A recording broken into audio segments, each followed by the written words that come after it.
Menopause हा natural event आहे आणि तो अजिबात आपल्या कंट्रोलमध्ये नाही आहे. पण बऱ्याच लोकांना फक्त हलके फुलके सिम्पटम्स, ज्याला आपण माइल्ड सिम्पटम्स असे म्हणतो, असेच आढळून येतात. खूप कमी महिलांमध्ये मॉडरेट किंवा सिव्हिअर सिम्पटम्स होऊ शकतात आणि ह्याचं प्रमाण खरंच खूप कमी आहे.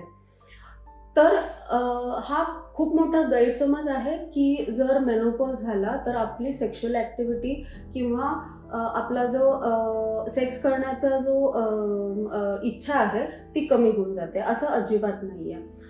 तर जर कोणाला त्रास होत असेल किंवा माइल्ड सिम्पटम्स असतील तर ह्याचं ट्रीटमेंट काय आहे आणि कोणी ट्रीटमेंट घेतलं पाहिजे हे आपण जाणून घेऊयात.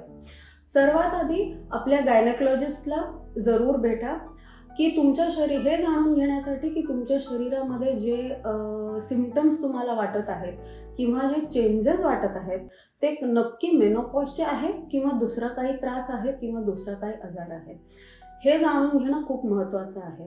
एकदा आपल्याला कळून आलं की हे सिम्पटम जे आहे हे नक्की मेनोपॉजचे आहेत, तर तुमचे काही गैरसमज असतील तर तुमचे गायनेकोलॉजिस्ट नक्की ते गैरसमज दूर करतील आणि तुम्हाला अजून काही इन्फॉर्मेशन हवी असेल तर तुम्हाला नक्की ते इन्फॉर्मेशन देतील.